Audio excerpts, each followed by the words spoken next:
আচ্ছা, যদি এমন হয় আপনার সামনে যে মানুষটা বসে আছে সে কোনো দোষের অপগুণ বয়ে বেড়াচ্ছে এবং সেও জানে না তার সামনে যে বসে আছে সে কোনো সাধারণ মানুষ নয়, তাহলে কেমন দাঁড়াবে বিষয়টা?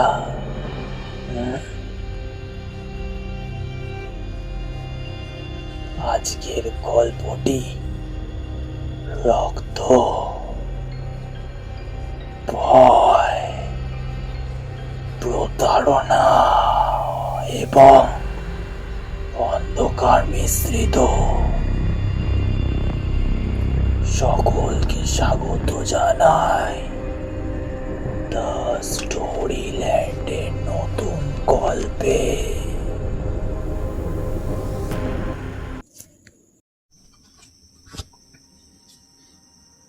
প্রথম কবে রূপক সরকারের সঙ্গে আমার দেখা হয়েছিল তা আমার মনে নেই, তবে এটুকু মনে আছে পার্ক স্ট্রিটের ফাউন্টেন বারে প্রায় প্রতিদিন সন্ধেবেলায় ওর সাথে দেখা হতো। রূপক সরকারের দিকে একবার তাকালে চোখ ফেরানো কঠিন ছিল, কারণ ওর চেহারা নয়, ওর মুখ। একটা অস্বাভাবিক ফ্যাকাশে সাদা মুখ, মুখে রক্তের ছিটে ফোঁটাও নেই, শুধু গভীর কালো দুটো চোখ। মনে হতো যেন চকচকে সাদার উপর ওপর বসানো দুটো কালো গর্ত। লোকটার একটা অদ্ভুত রুটিন ছিল। ঠিক 7:30টার সময় আসতো, কোণের টেবিলে বসতো, গ্লাসের পর গ্লাস বিয়ার আর হুইস্কি খেত। তারপর রাত 9:15 বাজলেই অস্বস্তি শুরু। ঘড়ি দেখতো, চারপাশে তাকাতো, আর ঠিক 9:30টায় বার ছেড়ে বেরিয়ে যেত। একদিন আমি আলাপ জমালাম। আমার নাম নিশানাথ সান্যাল। সেদিন থেকেই আমাদের বন্ধুত্ব শুরু। দিন যেতে থাকলো, আলাপ বাড়ল। একদিন রূপক নিজেই বলল, আজ আমার বাড়ি চলুন। এরপর আমি রূপকের সাথে ওর ফ্ল্যাটে গেলাম। ওর ফ্ল্যাটে ঢুকেই বুঝলাম লোকটা রুচিশীল, সবকিছু নিখুঁত, পরিপাটি। কিন্তু হঠাৎ আমাকে একা রেখে রূপক ভেতরের ঘরে চলে গেল। সে বেশ কিছুক্ষণ পর ফিরে এলো, আর আমি ওকে দেখে জমে গেলাম। এ কি, কয়েক মিনিট আগেও যে মুখ অত ফ্যাকাশে ছিল সেই মুখ এখন উজ্জ্বল, প্রাণবন্ত, গাল লাল, চোখ উজ্জ্বল। আমি স্তম্ভিত। বললাম, আপনি আপনি হঠাৎ তো এভাবে বদলে গেলেন কিভাবে? রূপক হাসলো। রক্ত। তারপর সরাসরি আমায় জিজ্ঞেস করলো, আপনি ভ্যাম্পায়ারে বিশ্বাস করেন? আমি চুপ। তারপর রূপক যা বলল তা শুনে আমি বিস্মিত। রূপক বলতে শুরু করলো, ওদের পরিবারে নাকি কয়েকশো বছরের পুরনো অভিশাপ। ভ্যাম্পায়াররা প্রজন্মের পর প্রজন্ম ওদের তাড়া করছে, কিন্তু সে একটা উপায় বের করেছে, একটা বিশেষ সিরাম যেটা শরীরে কয়েক ঘন্টা রক্ত ছাড়াই বাঁচিয়ে রাখতে পারে। ও বলে চলল।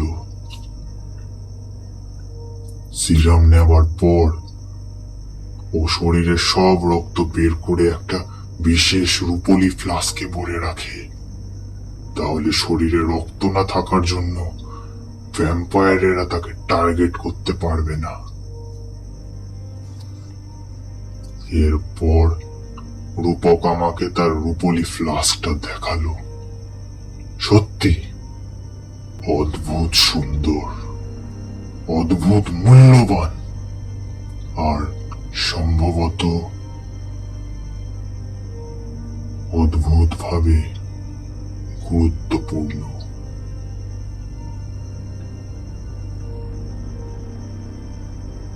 সেদিন ওর ফ্ল্যাট থেকে আমি বেরোলাম, কিন্তু একটা জিনিস আমার মাথা থেকে সরল না,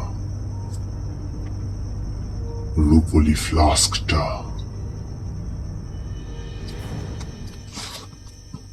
2 সপ্তাহ পরের ঘটনা। সেদিন রাতে বার থেকে তাড়াতাড়ি বাড়ি ফিরে এসেছিলাম। হঠাৎ কলিং বেলের শব্দ। দরজা খুলতেই দেখি রূপক সরকার, মুখ কাগজের মতো সাদা, চোখে আতঙ্ক। ও কাঁপা গলায় বলল, ওটা ওটা চুরি হয়ে গেছে। কোনটা? রূপোলি ফ্লাস্কটা। তারপর আমার দিকে চিৎকার করে উঠল, এই, আপনি বলুন তো, আপনি কাউকে এটার কথা বলেননি তো? হ্যাঁ, আপনি বলেননি তো? আমি বিরক্ত হয়ে বললাম, কি মুশকিল, আমি কিছু জানি না। রূপক প্রায় উন্মাদ হয়ে গেল। যে করেই হোক, ওটা আমাকে খুঁজে বের করতেই হবে।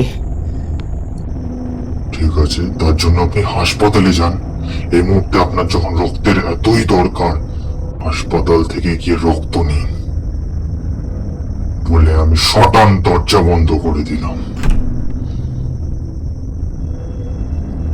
বাইরে কলিং বেল বাজতেই থাকলো। তারপর নীরবতা, সম্পূর্ণভাবে নীরবতা।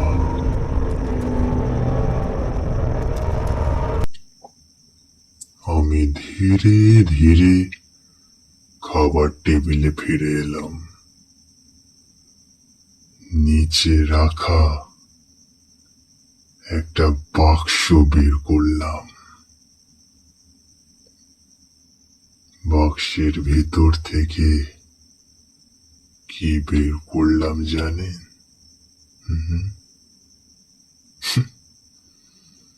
সেই রূপোলি ফ্লাস্ক। ঢাকনা খুললাম, কাপের উপর কাত খুললাম। ঘন লাল তরল ধীরে ধীরে পড়তে লাগলো। আমি ঠোঁটে হাসি আনলাম।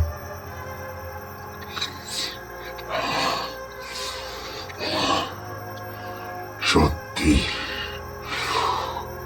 এভাবে খেতে অনেক বেশি ভালো লাগে।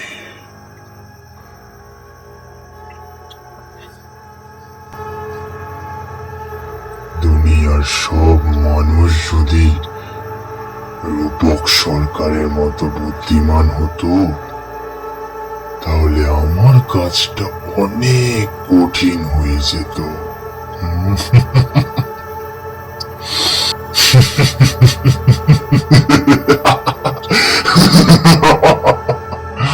কারণ সে তো বুঝতেই পারেনি যে শিকার আর শিকারীর মধ্যে পার্থক্যটা আসলে কোথায়।